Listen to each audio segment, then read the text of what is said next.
வணக்கம் ஃப்ரெண்ட்ஸ். நம்ம இப்போ லட்டு செய்ய போகிறோம். இந்த கடலை பருப்பை 3 மணி நேரத்துக்கு முன்னாடியே நம்ம ஊற வச்சு இந்த மாதிரி அழகாக அரைச்சிடணும். அரைச்சதை தட்டையாக வடை மாதிரி தட்டி எண்ணெயில் போட்டு நல்லா பொரிய விடணும். ரொம்ப இல்லை, கொஞ்சம் வாசனை போகிற அளவுக்கு நல்லாவே பொரிய விடணும். பொரிய விட்டுட்டு அது அப்படியே ஒரு ஷிஃப்ட்டு 2 ஷிஃப்ட்டுன்னு எடுத்து தனியாக வச்சிடணும். வச்சுட்டு அதுக்கப்புறம் பார்த்திங்களா எடுத்து வச்சிட்டோம்.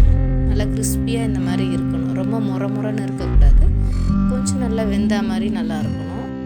அதை மாதிரி குட்டி குட்டியாக பீஸ் பண்ணி போட்டுடணும். போட்டுட்டு மிக்ஸி ஜாரில் நம்ம நல்லா அடிச்சுக்கணும். துருவும்போது நல்லா சாஃப்டாக பூ மாதிரி மணல் சொல்கிறோம்ல, மணல் மாதிரி சாஃப்டாக குட்டி குட்டியாக அழகாக வரும்.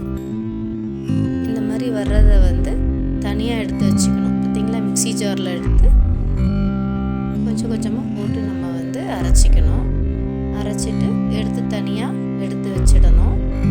அதுக்கப்புறம் சர்க்கரை பாகு நம்ம ரெடி பண்ணுறோம்.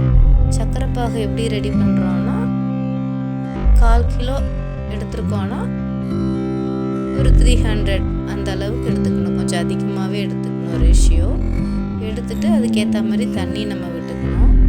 ரொம்ப தண்ணி விடக்கூடாது.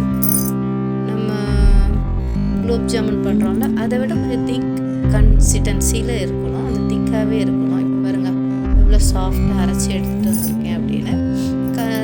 சர்க்கரை பாகு ஒரு கம்பி பதம் தான். அந்த ஒரு கம்பி பதம் வந்ததும் அந்த மாவை உள்ளே போட்டு நல்லாவே கிண்டி கொஞ்சம் நேரத்தில் அப்படியே மூடி வச்சிடணும். மூடி வச்சுட்டு ஆறுனதுக்கப்புறம் இப்படி பிடிச்சி வச்சிங்கன்னா லட்டு ரெடி ஆகிடும். Super easy laddu.